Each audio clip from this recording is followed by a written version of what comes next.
누가복음 4장 1절부터 13절 말씀 가지고 시험 받으신 예수님이라는 제목으로 오늘 은혜 나누고자 합니다. 지난주 말씀은 요한의 선포대로 그리스도께서 오셔서 침례를 받으신 장면입니다. 예수님의 침례는 예수가 바로 하나님의 아들이라는 것입니다. 이어 나오는 예수님의 족보 역시 예수님은 구약에 예언된 그리스도시고 하나님의 아들이시라는 겁니다. 특별히 누가의 족보가 아브라함에서 끝나지 않고 아담을 거쳐 하나님까지 올라간 것은 예수 그리스도는 완전한 인간을 입고 오셨고 아담의 범죄로 말미암아 단절된 하나님과의 관계를 회복시키기 위해서 오신 분이라는 것입니다. 이어지는 이번 주 말씀은 예수께서 광야에서 40일 동안 금식할 때 마귀에게 세 가지 시험을 받았다는 내용입니다. 첫째는 돌로 빵을 만들어 먹으라는 것이고, 둘째는 세상 나라의 모든 권세를 주겠다는 것이고, 셋째는 성전 꼭대기에서 뛰어내리면 사람들이 하나님의 아들로 인정해 준다는 것입니다. 이 세 가지 시험을 말씀으로 이기셨습니다. 이 말씀 통해서 우리는 어떻게 하나님 말씀으로 마귀의 시험을 이길지 생각해 보도록 하겠습니다. 1절부터 4절에 보면 돌로 빵을 만들어 먹으라는 시험이 나옵니다. 예수께서 성령이 충만함을 입으신 채로 요단강에서 돌아오셨습니다. 성령 충만함을 입으신 예수께서는 이제 하나님의 모든 권능이 함께 하시는 것입니다. 그래서 성령 충만함을 입었다는 말은 초자연적인 권능을 받은 것이고, 마귀는 그것을 사용하라고 유혹하지만 예수님은 마귀를 이긴다는 것입니다. 그러나 예수께서는 하나님의 권능을 즉시 사용하지 않고 성령 안에서 이끌려서 광야로 가신 겁니다. 여기서 성령에 이끌렸다는 말은요, 계속해서 이끌렸다는 뜻입니다. 그러니까 40일 내내 계속해서 성령의 이끌림을 받았다는 것이고요, 성령께 순종하셨다는 뜻입니다. 광야는 어떤 곳이냐면 신명기 8장 2절에 보면 하나님께서 40년간 이스라엘 백성들을 인도하신 곳입니다. 광야는 하나님이 아니면 아무것도 먹을 것이 없는 곳에서 하나님만 의지함으로 살게 되었다는 것입니다. 하나님께서 먹이셨다는 것입니다. 그렇기 때문에 광야는 하나님에게만 집중하던 곳입니다. 호세아 2장 14절에서 15절에 보면 하나님께서 바람난 아내와 같은 이스라엘을 이끌고 광야로 가서 하나님과의 관계를 회복시키겠다는 예언이 나옵니다. 유대인들에게 광야는 출애굽의 구원의 장소이고요, 호세아에서는 하나님께서 장녀 같은 이스라엘 백성들을 하나님의 신부로 회복시켜서 구원하신다는 것입니다. 하나님의 한결같은 사랑으로 새로운 출애굽이 이루어지는 장소가 광야입니다. 그렇기 때문에 사도행전 21장 38절에 보면 가짜 메시아인 이집트 사람이 나타나서 4,000명을 이끌고 광야로 갔다라는 내용이 나옵니다. 유대인 역사가 요세푸스에게도 광야가 메시아의 구원이 이루어지는 장소로 나옵니다. 이렇게 유대인들은 광야는 메시아를 통해서 새롭게 회복되는 장소로 보았습니다. 예수께서 광야에서 40일 동안 마귀에게 시험 받으신 것도 역시 타락한 하나님의 백성들을 한결같은 사랑으로 구원하시는 그리스도라는 겁니다. 누가의 족보는 아브라함이 아닌 아담과 하나님까지 거슬러 올라갔기에 예수님은 온 세상 모든 민족을 구원할 그리스도라는 것입니다. 40이라는 숫자는 광야 40년, 출애굽 때 광야 40년을 나타내는 숫자입니다. 또 신명기 9장 9절에 보면 모세가 십계명 돌판을 받으려고 금식했다는 내용이 40일이 또 나옵니다. 그래서 결국 광야는 하나님과 함께하는 곳이고 40일은 하나님과 함께하는 기간이라는 의미입니다.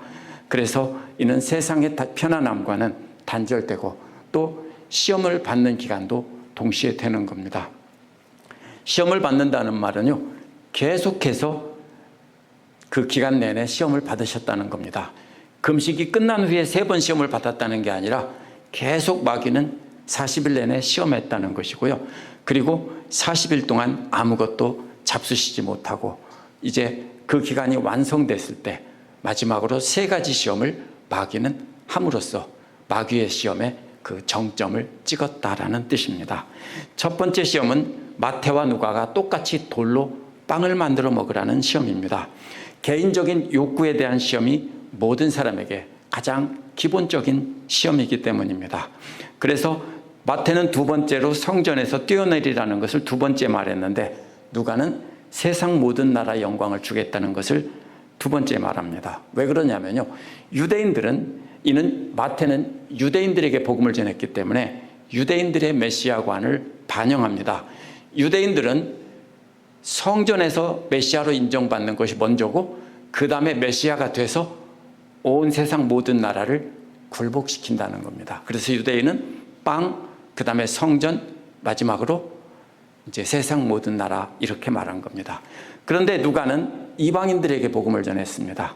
그렇기 때문에 믿는 자들은 세상 나라의 유혹이 먼저이고, 성전으로 대표되는 믿음의 공동체에서 인정받으려는 유혹이 마지막입니다. 이방인들이기 때문입니다.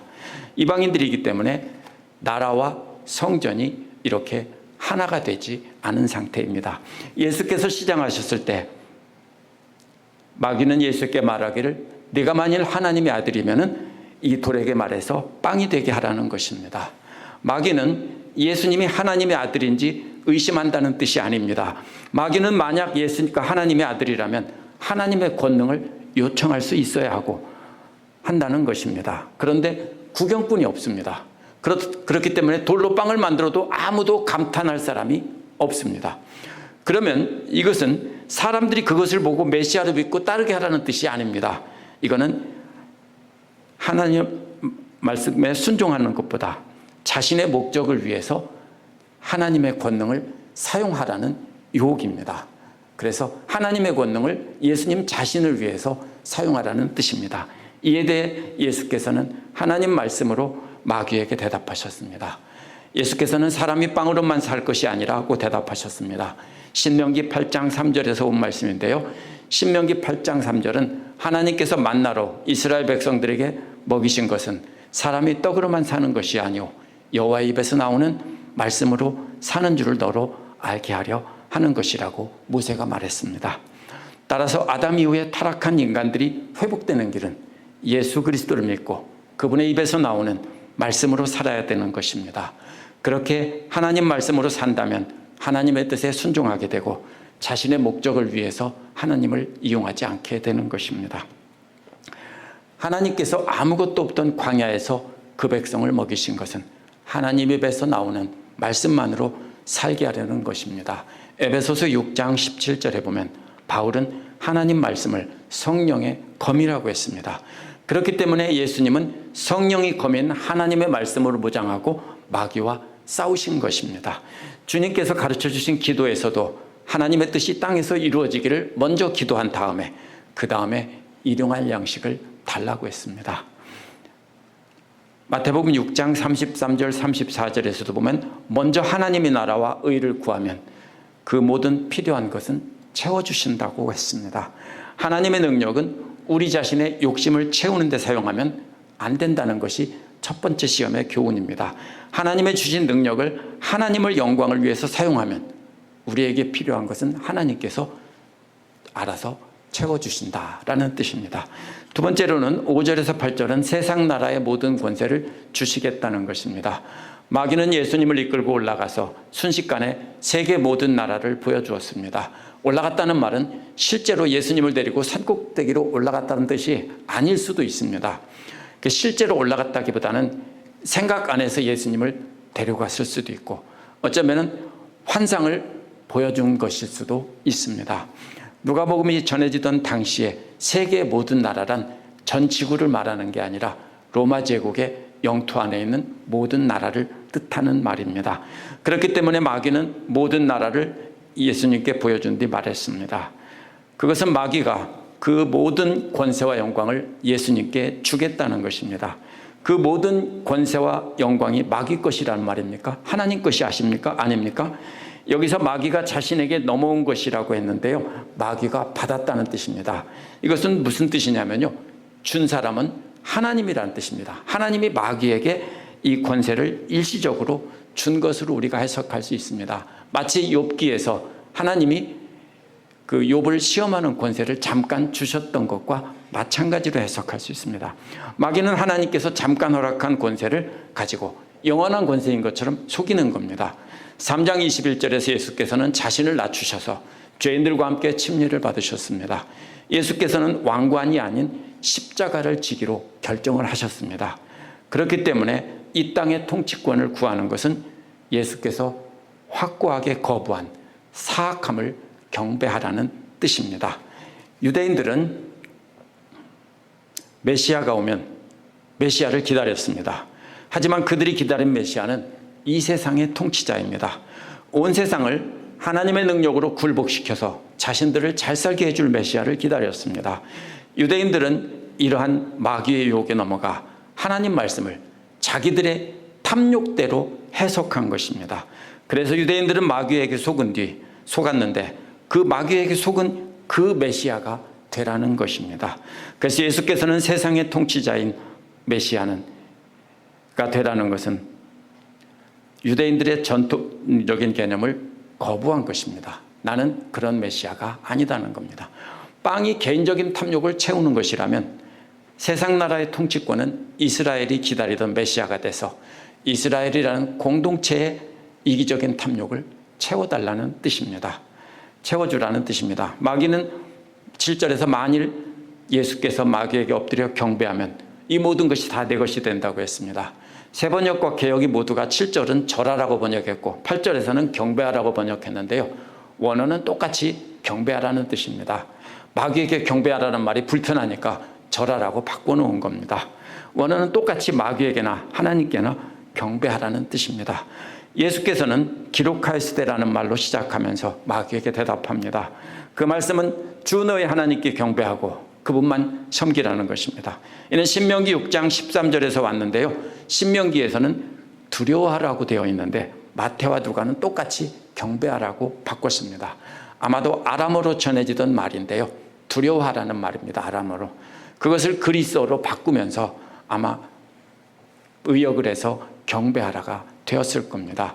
하나님을 경배하는 것이나 하나님을 두려워하는 것은 결국 같은 것입니다. 두려워하는 마음으로 경배하는 것이기 때문입니다. 그래서 하나님을 두려워한다면 오직 하나님께만 경배하고 마귀에게는 경배하지 않을 것이기 때문입니다. 항상 우리는 권세를 준 사람에게 경배하게 되어 있습니다. 만약 예수께서 마귀가 준 권세를 받아들였다면 예수께서는 마귀를 두려워하고 마귀를 경배할 수밖에 없습니다. 우리가 어떤 사람에게 엄청난 큰 돈을 받았다면 우리는 그 사람에게 경배하고 그 사람에게 복종할 수밖에 없는 겁니다.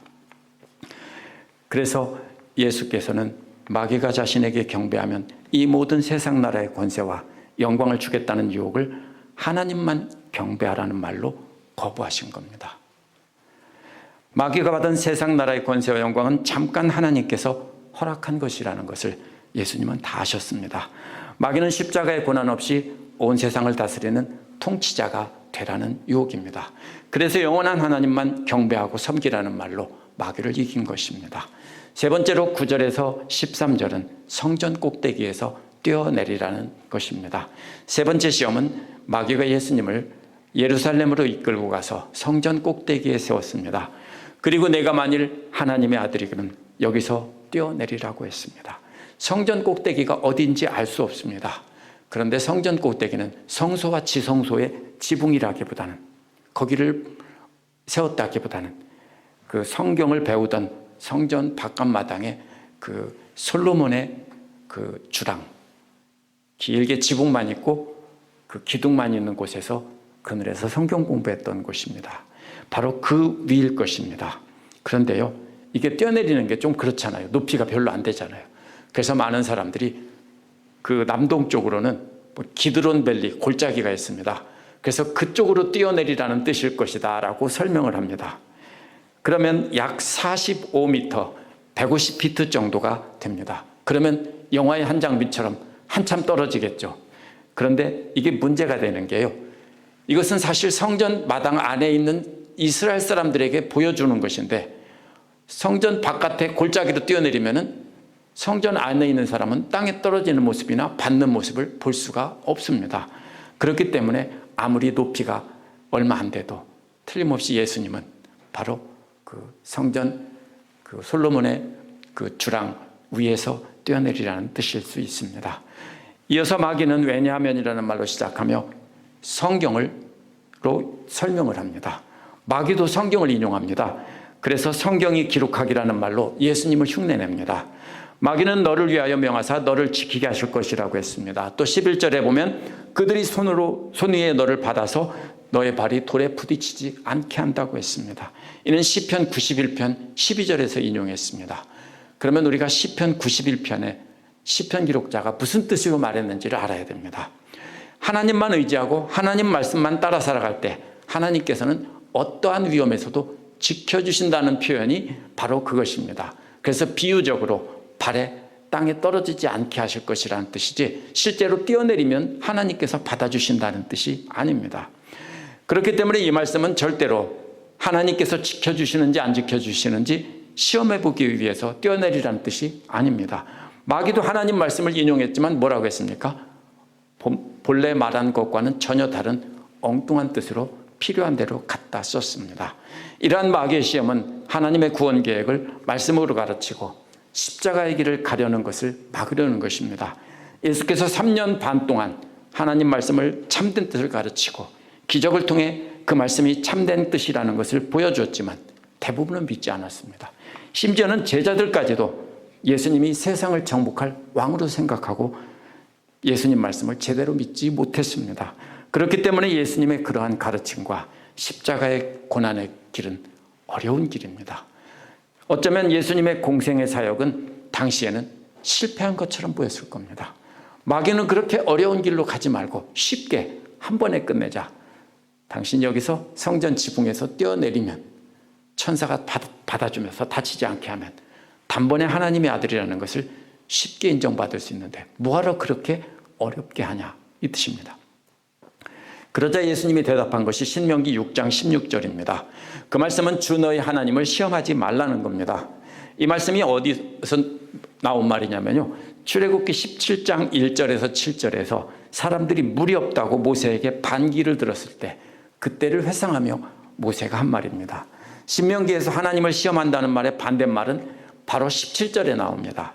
6장 17절에 보면 하나님의 명령과 훈령과 규례를 철저히 지키라는 겁니다.